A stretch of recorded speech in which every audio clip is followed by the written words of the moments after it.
Hey, what's up, everybody? Welcome to Indie Comics Review. This is a show where every week I review 3 indie comic books. If that's the kind of content that you find interesting, be sure to hit the like button and the subscribe button. Also, if you'd like to support the channel, there's a link down below to my Alternative City shop where I sell comics, t-shirts, pins, stickers, and lots more cool stuff. So let's get started right away with the first book, which is Vermillion Zero, which is written and drawn by Brow and is on the Behemoth Comics label. Warning, subject matter is heavy and extremely dark in nature. We follow the young Persephone over one long and twisting night as it turns into one of abuse and destruction after meeting a mysterious figure. That's not a whole lot to go on. So one thing is for sure, it is disturbing. Just a question of why should you be disturbed? I can't even say that there's triggering, well, I guess there could be triggering content in here, but I couldn't say why, because so much of this book is open to interpretation. It begins with this young woman in a bar. It's a very busy night scene in a bar, and she seems to be approached by a stranger or by some person that is working up the nerve to speak to her. Well, the person introduces themselves, they have drinks, then they go out on the dance floor. They seem to be getting along. Then they go out in the alley and smoke a joint. Then she says, well, you want to go back to my place and do something a little bit stronger. So then we go back to her place, and then more drug use, and eventually there's a sexual encounter that takes place, and that's when things start to get open to interpretation. You can't really say what's happening here, and I don't want to give away too much of this book because it's really kind of working in the abstract, I think. And the author, Brow, who is an animator and a cartoonist or a comic book creator, Brow says that this book was inspired by a song called Vermillion, or Vermillion Part 1 and 2, by the band Slipknot. So the lyrics in this song inspired him to write this book in some way. It could be all in this person's mind, or it could be an actual act of violence that is taking place in this book. But I can say that the art is phenomenal. I love the artwork in this book. It's just a beautiful black and white mix with the red tone used for certain moods and certain actions. Anything else, you know, it's almost one of a typical line of one in a long line of books from Behemoth, but so much of it is art interpreted as comics, or comics as art. And it's great that they're doing this because the comics genre can be explored and used and just pushed to the limit, and that's what they're doing over there at Behemoth. You might not like a lot of stuff that they're doing. This book is for sure not for everybody. There's nothing here that suggests this is your typical plot, and I have my own interpretation of what it is. I could say what it is, but I don't want to ruin it for anyone else. If you like artsy stuff, if you like genre defining or things that can't be defined by a genre, Vermillion might be something you would want to check out. If you're not easily triggered by violence and sexual situations and things like that, it's definitely an adult book, and it's not something for someone who is going in here looking for a typical comic book with your typical plot and your typical beginning, middle, and end. All that being said, long story short, I enjoyed Vermillion. Even the author says himself, he says it's not about something that's taking place in his life. Take that for what it's worth. And if you are a fan of Behemoth Comics like I am, then you'll probably enjoy this book. As far as I'm concerned, this is art expressed in the form of a comic book, and I'm here for it. If you're an open-minded individual looking for something that's a little different, in fact, quite different than most comic books, you can definitely check out Vermillion from Behemoth. The next book is 8 Billion Genies, #1, and that is written by Charles Soule and drawn by Ryan Brown, and is on the Image Comics label. If you had one wish, what would you wish for? Now, what if everyone else had one wish too? That's 8 billion genies. The new 8-issue series from Charles Soule and Ryan Brown, curse words, at exactly the same time, at exactly the same moment, everyone on Earth gets a genie in one wish. All hell breaks loose in a very entertaining way, and that's just the beginning. Buckle in for the wildest ride of the year. 8 Billion Genies is probably the most clever book of the week for me, for sure, and probably my favorite too. Charles Soule writes this beautifully. Ryan Brown does curse words. I've always been a fan of his work. This is a pretty awesome book in so many ways. It starts in this little bar and grill. At least when we focused on the beginning, it's in this little bar and grill in Michigan. There was a band coming in, setting up for their gig.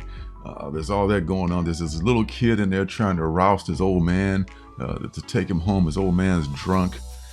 There's this cool owner of the bar who I think has got maybe something that hasn't been revealed yet about him. Maybe he seems wise beyond just being a bar owner. And all of a sudden, while all this is going on, we go to this place, and maybe it's totally unrelated, but they cut to this place in Paris where a baby's being born. And as soon as a baby is born, we cut back to Michigan, where genies just pop up everywhere. Everybody's got a genie, and the genie just tells everybody, look, hey, I'm here to give you one wish. Not 3, but 1. One wish. Make it good. And right away, there's a really cool moment with the bar owner who makes one of the wisest decisions. I won't say a thing about it, but it's a really cool moment where he makes a really great decision, and he's probably makes the wisest wish of anyone there. Everyone else starts making crazy wishes. They wish for money. They wish for, some people wish for women. They wish for people that can't walk, wish to walk. There's all kinds of, some people squander the wish right away with some completely dumbass wish right away, and they've blown their wish.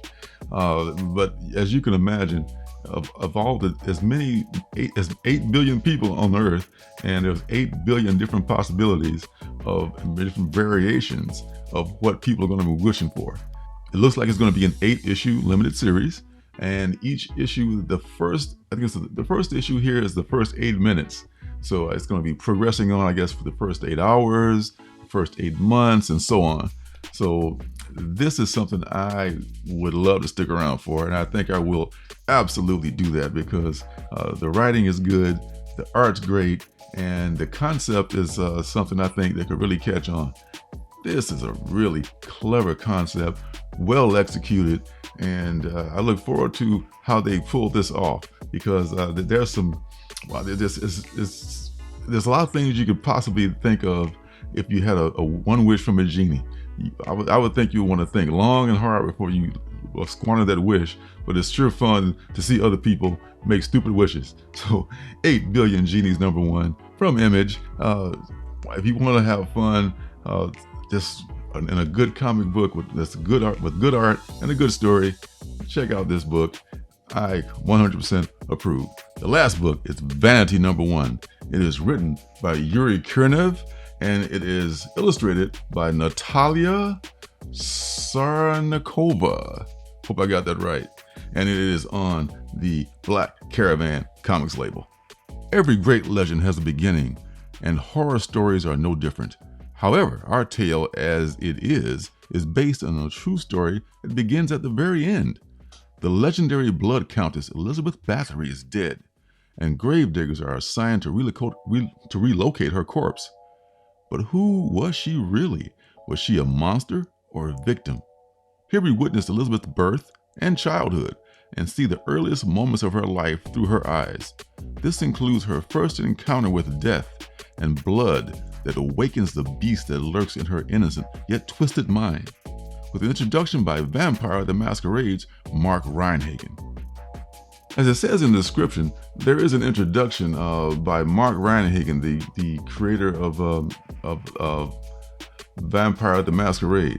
It's a very cool looking introduction, and it's 2 pages long, but wow, it is printed in the tiniest font with the most unreadable font choice, and it just kind of made my eyes bleed to begin with. So it was just kind of like a chore to get that whole introduction out of the way. And it was kind of not introduction, but it was kind of a synopsis of what the history of Bathory's beginnings were.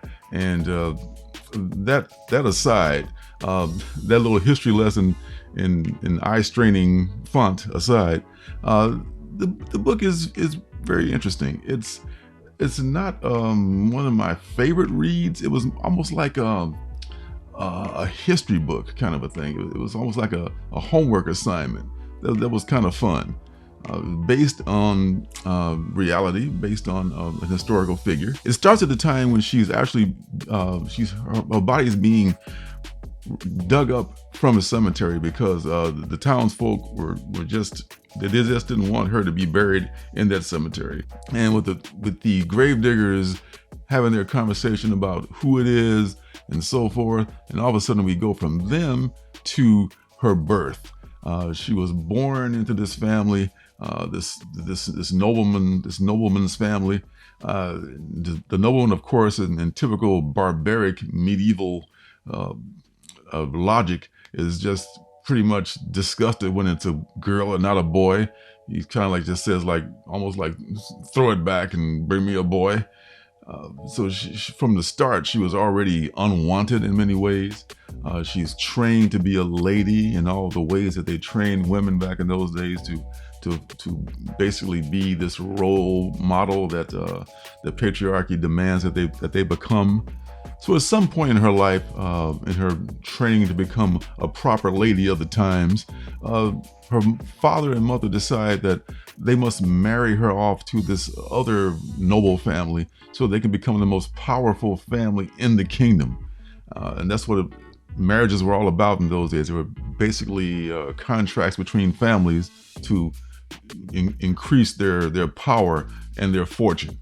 So we see this other basic barbarian of a kid who's the son of this noble family they want to marry. She cares nothing for him. He's, I think, like 14 and she's like 10. So it's just a disgusting glimpse into the past and the barbarism and just the cruelty that took place in those eras. We see her first encounter with death and cruelty, and I think that shapes her in some way, as far as I can tell. And I'm sure this forced marriage is not something she's going to be down with as well, because she seems to be a very strong-willed young woman, and that's not something that they looked favorably upon in those days when women were expected to be seen and not heard. The one thing about it, the artwork, it's acceptable. I mean, it's okay. It's not great. I don't super love the artwork, so that's not something that I really can say is one of my favorite things about the story. I'm not sure how long the series is gonna go. It would go if this were to go like maybe 4 issues, 5 issues, I could stick around for it. But it's not something that, I don't know, that really grabs me right away. But it is interesting that it is about this real life historical figure. And I would like to, and there was like things in there like even taking a bath. They would have the child take a bath with a gown on because nudity is a shame. A lot of things I didn't know about history. I guess if I read more history, I would know these kind of things. But it's just interesting to see these things portrayed in the book.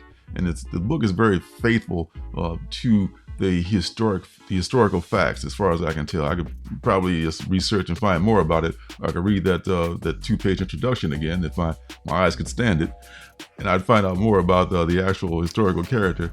But I think I might stick around for at least for another issue of this book to see how it goes, and when she takes that heel turn into the dark side of becoming this female version of Dracula, pretty much, who bathes in the blood of virgins to retain her youth.